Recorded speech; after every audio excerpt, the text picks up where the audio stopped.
Hi, good morning. നമുക്ക് ലക്ഷ്യയുടെ Telegram ചാനലിൽ കൊടുത്തിട്ടുള്ള കറണ്ട് അഫയേഴ്സ് ഒന്ന് പഠിച്ചാലോ? ജനുവരി 1 കറണ്ട് അഫെയർ ആണ് നോക്കുന്നത്. പുതുവർഷത്തെ ആദ്യം സ്വാഗതം ചെയ്ത ദ്വീപ് രാഷ്ട്രം ഏതാണ്? പുതുവർഷത്തെ ആദ്യം സ്വാഗതം ചെയ്ത ദ്വീപ് രാഷ്ട്രം എന്ന് പറയുന്നത് കിരിബാത്തിയാണ്. ക്രിസ്തുമസ് ദ്വീപ് എന്നാണ് കിരിബാത്തി ദ്വീപ് അറിയപ്പെടുന്നത്. എന്താണ്? ക്രിസ്തുമസ് ദ്വീപ് എന്നാണ് കിരിബാത്തി ദ്വീപ് അറിയപ്പെടുന്നത്. ദെൻ ഹവായിക്ക് തെക്ക് കിഴക്കായും ഓസ്ട്രേലിയക്ക് വടക്ക് കിഴക്കായും, ഹവായിക്ക് തെക്ക് കിഴക്കായും ഓസ്ട്രേലിയക്ക് എന്താണ് വടക്ക് കിഴക്കായും സ്ഥിതി ചെയ്യുന്ന പസഫിക് സമുദ്രത്തിലെ ഒരു ദ്വീപ് രാഷ്ട്രമാണ് എന്തെന്ന് പറയുന്നത്? കിരിബാത്തി എന്ന് പറയുന്നത്. ഓക്കെ, അപ്പൊ കിരിബാത്തിയുടെ പ്രത്യേകത എന്താണ്? കിരിബാത്തി എന്ന് പറയുന്നത് പുതുവർഷത്തെ ആദ്യം സ്വാഗതം ചെയ്ത ദ്വീപ് രാഷ്ട്രമാണ്. പുതുവർഷത്തിൽ ലെവ് കറൻസി ഉപയോഗിച്ച് യൂറോ ഔദ്യോഗിക കറൻസിയായി സ്വീകരിച്ച രാജ്യം ബൾഗേറിയ. പുതുവർഷത്തിൽ ലെവ് കറൻസി ഉപേക്ഷിച്ച് യൂറോ ഔദ്യോഗിക കറൻസിയായി സ്വീകരിച്ച രാജ്യം എന്ന് പറയുന്നത് ബൾഗേറിയയാണ്. ഏതാണ് കറൻസി? ലെവ് കറൻസി കേട്ടോ.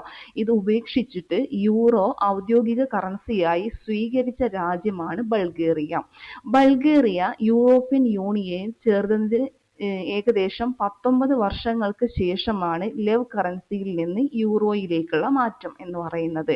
ബൾഗേറിയ യൂറോപ്യൻ യൂണിയനിൽ ചേർന്നതിന് ഏകദേശം 19 വർഷങ്ങൾക്ക് ശേഷമാണ് ലെവ് കറൻസിയിൽ നിന്ന് എന്ത് ചെയ്യുന്നത്? യൂറോയിലേക്കുള്ള മാറ്റം എന്ന് പറയുന്നത്.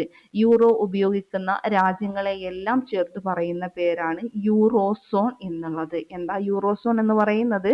യൂറോ ഉപയോഗിക്കുന്ന രാജ്യങ്ങളെ എല്ലാം ചേർത്ത് പറയുന്ന പേരാണ് യൂറോസോൺ എന്ന് പറയുന്നത്. ബൾഗേറിയ കൂടി എത്തുന്നതോടെ യൂറോസോണിൽ അപ്പോൾ എത്ര രാജ്യമാവും എന്നറിയോ? 21 രാജ്യങ്ങളാവും. ഓക്കെ, ഒന്നുകൂടെ പറയാം. പുതുവർഷത്തെ ആദ്യം സ്വാഗതം ചെയ്ത ദ്വീപ് രാഷ്ട്രം ഏതാണ്? കിരിബാത്തിയാണ് അല്ലെ. കിരിബാത്തി ദ്വീപ് എന്തുകൂടെ അറിയപ്പെടുന്നുണ്ട്? ക്രിസ്തുമസ് ദ്വീപ് എന്നുകൂടെ അറിയപ്പെടുന്നുണ്ട്. ഹവായിക്ക് തെക്ക് ഹവായിക്ക് തെക്ക് കിഴക്കായും ഓസ്ട്രേലിയക്ക് വടക്ക് കിഴക്കായും സ്ഥിതി ചെയ്യുന്ന പസഫിക് സമുദ്രത്തിലെ ഒരു ദ്വീപ് രാഷ്ട്രമാണ് കിരിബാത്തി എന്ന് പറയുന്നത്. പുതുവർഷത്തിൽ ലെവ് കറൻസി ഉപേക്ഷിച്ച് യൂറോ ഔദ്യോഗിക കറൻസിയായി സ്വീകരിച്ച രാജ്യമാണ് ബൾഗേറിയ. ബൾഗേറിയ യൂറോപ്യൻ യൂണിയനിൽ ചേർന്നതിന് ഏകദേശം 19 വർഷങ്ങൾക്ക് ശേഷമാണ് ലെവ് കറൻസിയിൽ നിന്ന് യൂറോയിലേക്കുള്ള മാറ്റം. യൂറോ ഉപയോഗിക്കുന്ന രാജ്യങ്ങളെ എല്ലാം ചേർത്ത് പറയുന്ന പേരാണ് യൂറോസോൺ എന്ന് പറയുന്നത്. ബൾഗേറിയ കൂടി എത്തുന്നതോടെ യൂറോസോണിൽ എത്ര രാജ്യമാവും? 21 രാജ്യങ്ങളാകും. ഗോവയിൽ നിലവിൽ വരുന്ന പുതിയ ജില്ല കുശാവതി. ഗോവയിൽ നിലവിൽ വരുന്ന പുതിയ ജില്ല ഏതാണ്? കുശാവതി. എന്താ അറിയപ്പെടുന്നത്? കുശാവതി. മൂന്നാമത്തെ ജില്ലക്ക് ആദ്യം അടൽ എന്ന പേരായിരുന്നു നിർദ്ദേശിച്ചിരുന്നത്. മൂന്നാമത്തെ ജില്ലക്ക് ആദ്യം അടൽ കേട്ടോ, അടൽ എന്ന പേരായിരുന്നു നിർദ്ദേശിച്ചത്. തെക്കൻ ഗോവയിലൂടെ ഒഴുകുന്ന ഒരു പുരാതന നദിയാണ് കുശാവതി. തെക്കൻ ഗോവയിലൂടെ ഒഴുകുന്ന ഒരു പുരാതന നദിയാണ് കുശാവതി എന്ന് പറയുന്നത്. അപ്പൊ ഗോവയിൽ നിലവിൽ വരുന്ന പുതിയ ജില്ല ഏതാ? കുശാവതി. മൂന്നാമത്തെ ജില്ലക്ക് ആദ്യം അടൽ എന്ന പേരായിരുന്നു നിർദ്ദേശിച്ചിരുന്നത്. തെക്കൻ ഗോവയിലൂടെ ഒഴുകുന്ന ഒരു പുരാതന നദിയാണ് കുശാവതി എന്ന് പറയുന്നത്.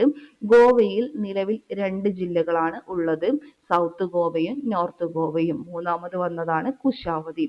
കുശാവതി ജില്ലയിൽ ഉൾപ്പെടുന്ന താലൂക്കുകളാണ് ഏതെന്ന് പറയുന്നത്? കാനക്കോണ, കിംപേം, സാങ്വേം, ദർബന്തോര. കാനക്കോണ, കിംപേം, സംഗ്വേം, ദർബന്തോര. കാനക്കോണ, കിംപേം, സാങ്വേം, ദർബന്തോര. ദർബന്തോര കേട്ടോ. ഒന്നുകൂടെ പറയാം. കാനക്കോണ, കിംപേം, സാങ്വേം, ദർബന്തോര. നെക്സ്റ്റ്, ഇന്ത്യയിലെ ആദ്യത്തെ തദ്ദേശീയമായി രൂപകൽപ്പന ചെയ്ത MRI സ്കാനർ വികസിപ്പിച്ച സ്റ്റാർട്ടപ്പ് വോക്സൽ ഗ്രിഡ്സ് ആണ്. ഏതാണ്? ഇന്ത്യയിലെ ആദ്യത്തെ തദ്ദേശീയമായി രൂപകൽപ്പന ചെയ്ത MRI സ്കാനർ വികസിപ്പിച്ച സ്റ്റാർട്ടപ്പ് എന്ന് പറയുന്നത് വോക്സൽ ഗ്രിഡ്സ്. ഏതാണ്? വോക്സൽ ഗ്രിഡ്സ് ആണ് ഇന്ത്യയിലെ ആദ്യത്തെ തദ്ദേശീയമായി രൂപകൽപ്പന ചെയ്ത MRI സ്കാനർ വികസിപ്പിച്ച സ്റ്റാർട്ടപ്പ് എന്ന് പറയുന്നത്. സ്റ്റാർട്ടപ്പ് സ്ഥാപകൻ അർജുൻ അരുണാചലം റേ ആണ്. സ്റ്റാർട്ടപ്പ് സ്ഥാപകൻ എന്ന് പറയുന്നത് ആരാ? അർജുൻ അരുണാചലം റേ. അർജുൻ അരുണാചലം റേ ആണ്. നാഗ്പൂരിനടുത്തുള്ള ചന്ദ്രപൂർ ക്യാൻസർ കെയർ ഫൗണ്ടേഷനിലാണ് നിലവിൽ ഈ MRI സ്കാനർ ഉപയോഗിക്കുന്നത്.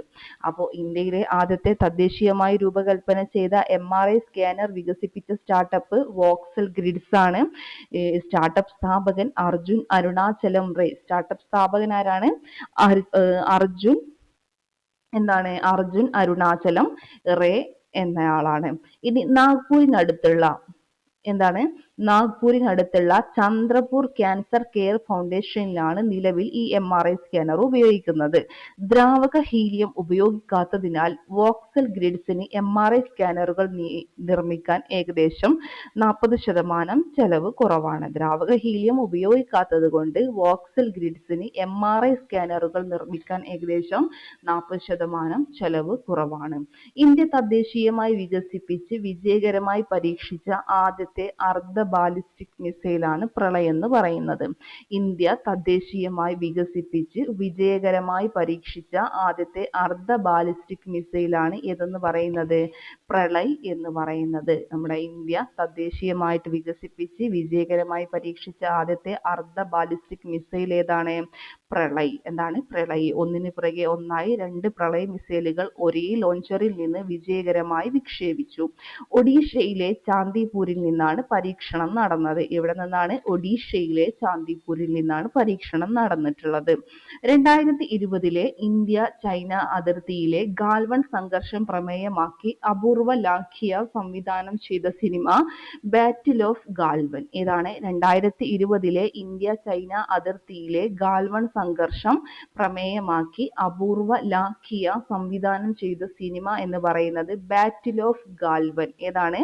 ബാറ്റിൽ ഓഫ് ഗാൽവൻ. ലഡാക്കിലെ കാരക്കോറം മലനിരകളിലാണ് ഗാൽവൻ താഴ്വര സ്ഥിതി ചെയ്യുന്നത്. വേദനാസംഹാരിയായ നിമെസുലൈഡ്. വേദനാസംഹാരിയായ നിമെസുലൈഡ് എത്ര അളവിൽ കൂടുതൽ അടങ്ങിയ മരുന്നുകളുടെ ഉൽപാദനം, വിൽപ്പന, വിതരണം എന്നിവയാണ് കേന്ദ്ര സർക്കാർ അടുത്തിടെ നിരോധിച്ചത്? 100 mg. വേദനാസംഹാരിയായ നിമെസുലൈഡ് എത്ര അളവിൽ കൂടുതൽ അടങ്ങിയ മരുന്നുകളുടെ ഉൽപാദനം, വിതരണം എന്നിവയാണ് കേന്ദ്ര സർക്കാർ അടുത്തിടെ നിരോധിച്ചത്? 100 mg. ഓക്കെ. വേദനാസംഹാരിയായ നിമെസുലൈഡ് എത്ര അളവിൽ കൂടുതൽ അടങ്ങിയ മരുന്നുകളുടെ ഉൽപാദനം, വിൽപ്പന, വിതരണം എന്നിവയാണ് കേന്ദ്ര സർക്കാർ എന്ത് ചെയ്തത്? അടുത്തിടെ നിരോധിച്ചത് ചോദിച്ചാൽ 100 mg. 1940 ഡ്രഗ്സ് ആൻഡ് കോസ്മെറ്റിക്സ് ആക്ടിലെ സെക്ഷൻ 26A പ്രകാരം ഡ്രഗ്സ് ടെക്നിക്കൽ അഡ്വൈസറി ബോർഡിന്റെ കൂടിയാലോചനയ്ക്ക് ശേഷമാണ് നടപടി. 40 ഡ്രഗ്സ് ആൻഡ് കോസ്മെറ്റിക്സ് ആക്ടിലെ സെക്ഷൻ 26A പ്രകാരം ഡ്രഗ്സ് ടെക്നിക്കൽ അഡ്വൈസറി ബോർഡിന്റെ കൂടിയാലോചനയ്ക്ക് ശേഷമാണ് നടപടി എന്ന് പറയുന്നത്. അപ്പോൾ 40 ഡ്രഗ്സ് ആൻഡ് കോസ്മെറ്റിക്സ് ആക്ടിലെ സെക്ഷൻ 26A പ്രകാരം ഡ്രഗ്സ് ടെക്നിക്കൽ അഡ്വൈസറി ബോർഡിന്റെ കൂടിയാലോചനയ്ക്ക് ശേഷമാണ് നടപടി. മനുഷ്യന്റെ ആരോഗ്യത്തിന് പ്രധാനമായും കരളിന് അപകടകരമാണെന്ന് കണ്ടെത്തിയതിനെ തുടർന്നാണ് ഈ നടപടി. മനുഷ്യന്റെ ആരോഗ്യത്തിന് പ്രധാനമായും കരളിന് അപകടകരമാണെന്ന് കണ്ടെത്തിയതിനെ തുടർന്നാണ് ഈ നടപടി ഉണ്ടായത്. ലോകത്താദ്യമായി നിയമപരമായ അവകാശങ്ങൾ ലഭിക്കുന്ന ആദ്യ പ്രാണിവർഗം ഏതാണ്? ആമസോണിയൻ സ്റ്റിംഗ്ലെസ് ബീസ്. ലോകത്താദ്യമായി നിയമപരമായ അവകാശങ്ങൾ ലഭിക്കുന്ന ആദ്യ പ്രാണിവർഗം എന്ന് പറയുന്നത് ആമസോണിയൻ സ്റ്റിംഗ്ലെസ് ബീസ് ആണ്. ആമസോണിയൻ സ്റ്റിംഗ്ലെസ് ബീസ് ആണ് ലോകത്താദ്യമായിട്ട് നിയമപരമായ അവകാശങ്ങൾ ലഭിക്കുന്ന ആദ്യ പ്രാണിവർഗം ആമസോണിയൻ സ്റ്റിംഗ്ലെസ് ബീസ്. പെറുവിലെ സാറ്റിപ്പോ നൗറ്റ എന്നീ 2 മുനിസിപ്പാലിറ്റികൾ പുറത്തിറക്കിയ പ്രാദേശിക ഓർഡിനൻസ് പ്രകാരമാണ് നിലനിൽക്കാനും അഭിവൃദ്ധിപ്പെടാനുമുള്ള നിയമപരമായ അവകാശമുള്ളവരായിട്ട് ഈ തേനീച്ചകൾ മാറിയത്.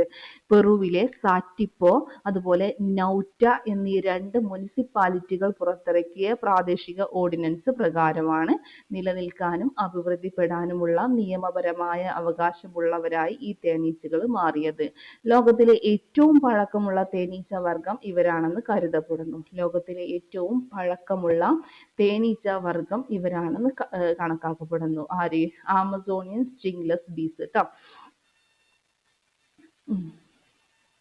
ഇനി ഇന്ത്യയിലെ ആദ്യത്തെ artificial intelligence research organisation IAIRO നിലവിൽ വരുന്നത് ഗുജറാത്താണ്. ഇന്ത്യയിലെ ആദ്യത്തെ ആർട്ടിഫിഷ്യൽ ഇന്റലിജൻസ് ഇന്ത്യയിലെ ആദ്യത്തെ ആർട്ടിഫിഷ്യൽ ഇന്റലിജൻസ് റിസർച്ച് ഓർഗനൈസേഷൻ നിലവിൽ വരുന്നത് ഗുജറാത്താണ്. IAIRO സംസ്ഥാന സർക്കാർ, കേന്ദ്ര സർക്കാർ, ഇന്ത്യൻ ഫാർമസ്യൂട്ടിക്കൽ അലയൻസ് അഥവാ IPA എന്നിവ ഉൾപ്പെടുന്ന ത്രികക്ഷി സഹകരണത്തിലൂടെ പൊതു സ്വകാര്യ പങ്കാളിത്ത PPP മാതൃകയിൽ IAIRO സ്ഥാപിക്കും. സംസ്ഥാന സർക്കാർ, കേന്ദ്ര സർക്കാർ, ഇന്ത്യൻ ഫാർമസ്യൂട്ടിക്കൽ അലയൻസ് എന്നിവ ഉൾപ്പെടുന്ന ത്രികക്ഷി സഹകരണത്തിലൂടെ പൊതു സ്വകാര്യ പങ്കാളിത്ത മാതൃകയിൽ IAIRO സ്ഥാപിക്കും. ഗുജറാത്ത് മുഖ്യമന്ത്രി ഭൂപേന്ദ്ര പട്ടേലാണ്. ഗുജറാത്ത് മുഖ്യമന്ത്രി ആരാണ്? ഭൂപേന്ദ്ര പട്ടേലാണ്. അപ്പോ ഇന്ത്യയിലെ ആദ്യത്തെ ആർട്ടിഫിഷ്യൽ ഇന്റലിജൻസ് റിസർച്ച് ഓർഗനൈസേഷൻ ഏതാണ്? അത് ഗുജറാത്താണ്. അമിക്കസ് ഗ്രോത്ത് പുറത്തുവിട്ട റിപ്പോർട്ട് പ്രകാരവും അപൂർവ ധാതുക്കളുടെ ശേഖരത്തിൽ ഇന്ത്യയുടെ സ്ഥാനം 3. അമിക്കസ് ഗ്രോത്ത് പുറത്തുവിട്ട റിപ്പോർട്ട് പ്രകാരവും അപൂർവ ധാതുക്കളുടെ ശേഖരത്തിൽ ഇന്ത്യയുടെ സ്ഥാനം 3. ഒന്നാം സ്ഥാനം ചൈന. ഇന്ത്യയിൽ ഏകദേശം 6.9 ദശലക്ഷം ടണ്ണ് റെയർ എർത്ത് ഓക്സൈഡ് ശേഖരം ഉണ്ട്. അമിക്കസ് ഗ്രോത്ത് പുറത്തുവിട്ട റിപ്പോർട്ട് പ്രകാരം അപൂർവ ധാതുക്കളുടെ റെയർ എർത്ത് ശേഖരത്തിൽ ഇന്ത്യയുടെ സ്ഥാനം എന്ന് പറയുന്നത് എത്രാം സ്ഥാനമാണ്? 3-ാം സ്ഥാനമാണ്. എത്രാം സ്ഥാനമാണ്? 3-ാം സ്ഥാനമാണ്. ഇനി ഒന്നാം സ്ഥാനം ചൈനക്കാണ്. ഇന്ത്യയിൽ ഏകദേശം 6.9 ദശലക്ഷം ton 6.9 million ton rare earth oxide ശേഖരമുണ്ട്. ഇന്ത്യയുടെ ഈ രംഗത്തെ കുതിപ്പിനായി 2025 ഇന്ത്യ ഗവൺമെന്റ് GOI ആരംഭിച്ച പദ്ധതിയാണ് national critical minerals mission, NCMM, national critical minerals mission എന്ന് പറയുന്നത്. അപ്പോൾ അമിക്കസ് ഗ്രോത്ത് പുറത്തുവിട്ട റിപ്പോർട്ട് പ്രകാരം അപൂർവ ധാതുക്കളുടെ ശേഖരത്തിൽ ഇന്ത്യയുടെ സ്ഥാനം എന്ന് പറയുന്നത് 3-ാം സ്ഥാനമാണ്. ബ്രിട്ടനിലെ കിങ്സ് ന്യൂ ഇയർ ഓണേഴ്സിൽ ഡെയിം ഹുഡ് പദവി ലഭിച്ച ഇന്ത്യൻ വംശജ. ബ്രിട്ടനിലെ കിങ്സ് ന്യൂ ഇയർ ഓണേഴ്സിൽ ഡെയിം ഹുഡ് പദവി ലഭിച്ച ഇന്ത്യൻ വംശജ എന്ന് പറയുന്നത് ബ്രിട്ടനിലെ കിങ്സ് ന്യൂ ഇയർ ഓണേഴ്സിൽ ഡെയിം ഹുഡ് പദവി ലഭിച്ച ഇന്ത്യൻ വംശജ മീര സിയാളാണ്. മീര സിയാള്.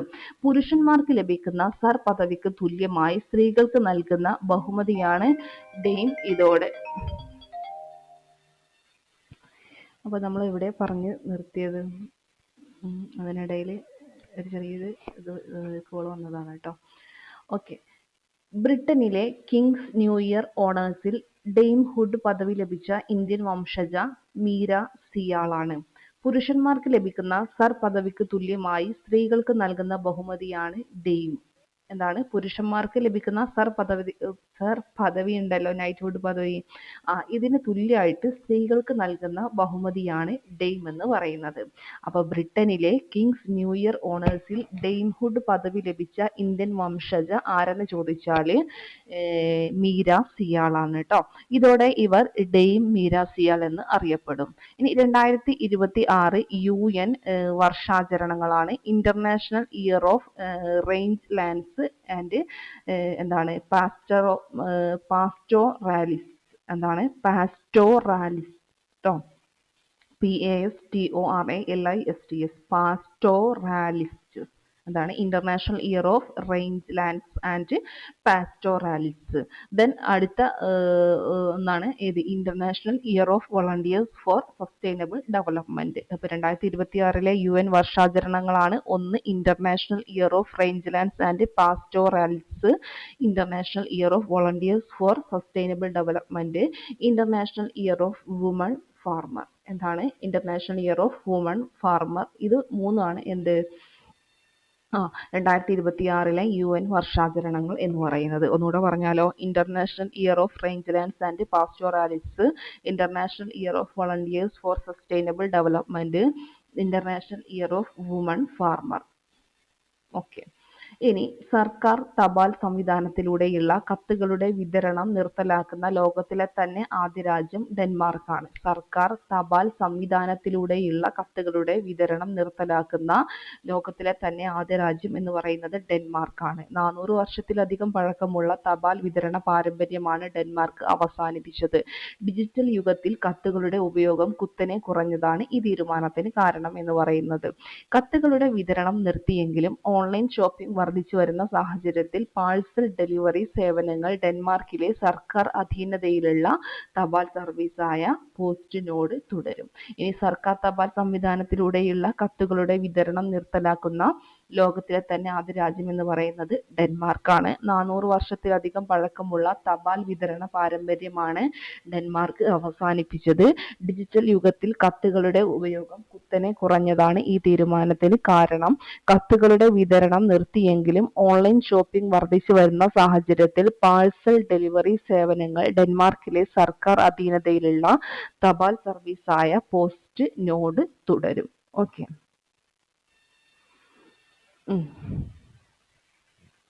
ഇനി ലോകത്തിൽ അരി ഉൽപാദനത്തിൽ ചൈനയെ പിന്തള്ളി ഒന്നാമതെത്തിയത് ഇന്ത്യ ട്ടോ. ലോകത്തിൽ അരി ഉൽപാദനത്തിൽ ചൈനയെ പിന്തള്ളി ആരെത്തി? ഇന്ത്യ എത്തി. ലോകത്തെ മൊത്തം അരി ഉൽപാദനത്തിന്റെ 28% നമ്മുടെ ഇന്ത്യയിലാണ് നടക്കുന്നത്. ലോകത്തെ മൊത്തം അരി കയറ്റുമതിയുടെ 40% എവിടെയാണ്? ഇന്ത്യയിൽ നിന്നാണ് എന്നുള്ളതും കൂടെ ഓർത്തു വച്ചേക്കുക. അപ്പൊ ഇത്രയും കാര്യങ്ങളാണ് എന്ത് ചെയ്യാനുള്ളത്, നമുക്ക് ഇന്നത്തെ കറണ്ട് അഫയേഴ്സിൽ ലക്ഷ്യയുടെ ടെലഗ്രാം ചാനലിൽ കൊടുത്തിട്ടുള്ളത്. അതായത് ജനുവരി 1 കറണ്ട് അഫയേഴ്സ് ആണ് അല്ലേ, അത്യാവശ്യം ഉണ്ട്. അപ്പോൾ കൃത്യമായിട്ട് പഠിക്കുക, എക്സാം അറ്റൻഡ് ചെയ്ത് നോക്കുക. ശരി, താങ്ക് യു.